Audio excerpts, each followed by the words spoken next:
منزل دومی که هویدا در اون نگهداری میشد گویا مقر سابق رئیس ساواک یعنی فردوست بوده است، در زعفرانی اون بالاها توی بنبستی. و درست دورانی بود که آشوب در شهر خیلی دامنه گرفت. زندگی در این منزل خیلی کوتاه بود دورانش، به دلیل اینی که خیلی زود تصمیم به تغییر محل دادن گرفته شد و یک روز زمستانی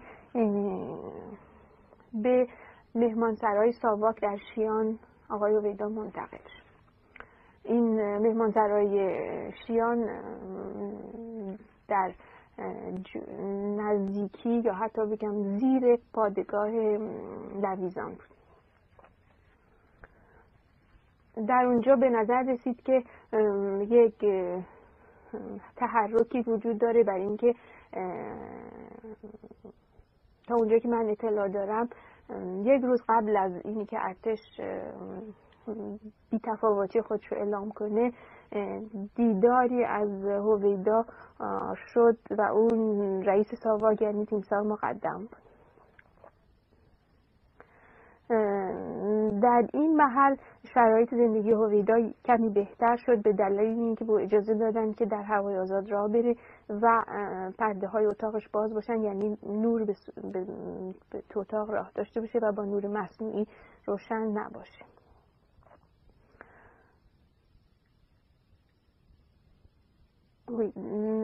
روز 10 فوریه، روزی که ارتش بی‌تفاوتی خودش اعلام کرد، شب هویدا دسترسی به تلفن پیدا کرده بود و به ما خبر داد که همه چیز تمام شده. گفت همه چیز تمام شده، الان عده‌ای از امرای ارتش که لباساشون کنده بودن و سیویل تنشون بود اینجا بودن. اسمشون رو من به خاطر نمیارم.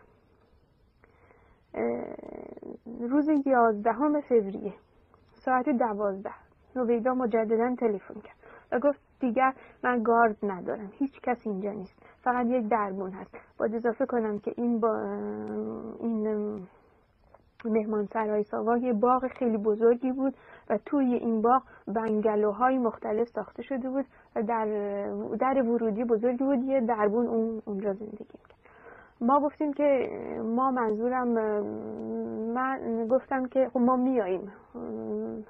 وقتی گفتم ما به پسر شاهقلی، دکتر شاهقلی فکر میکردم که خیلی به من قادر بود که کمک کنه و همیشه هم کرد.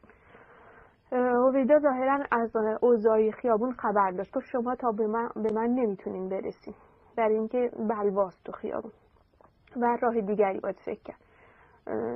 گوشی رو من گذاشتم، با دوستان هویدا مشورت کردم. یکی جابر انصاری گفت شما قایم کنین هویدا رو، من ترتیبش رو میدم و با دکتر شاهقلی مشورت کرد.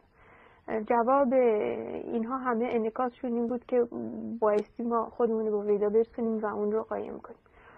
جواب هویدا رو به این نظرها رو به او منتقل کردم. ترجیح داد که به کمیته تلفن کنیم، به تشکیلات بازرگان، اون موقع بازرگان نخست وزیر، تلفن کنیم و به او بگوییم که هویدا کجاست و بیان عقبش. در این شرایط با جابر انصاری صحبت کردم، به تصمیم هویدا رو به او اطلاع دادن. یکی از اقوام او داریوش فروهر در این کابینه وزیر کار بود و قرار شد که با او تماس بگیرم. تماس من با داریوش فروهر مصادف شد با لحظه‌ای که اوباش آپارتمان هایی که ما درش سکنا داشتیم که در ونک بود تصرف داشتن میکردن. در نتیجه من مجبور شدم منزلم رو ترک کنم و قرار بر این شد که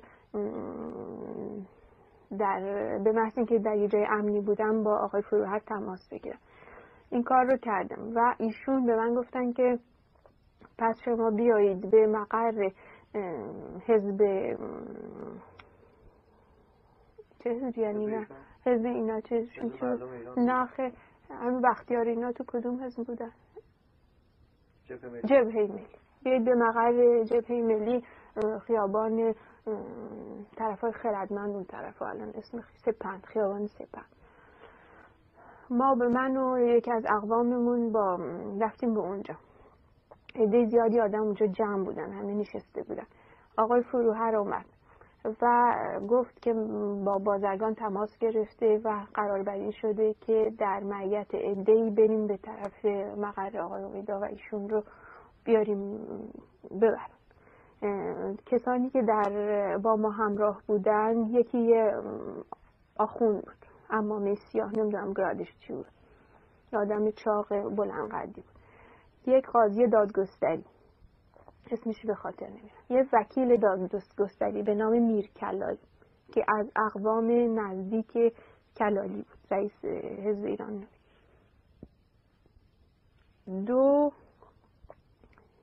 چریک مسلح و 2-3 نفر دیگر از جبهه ملی.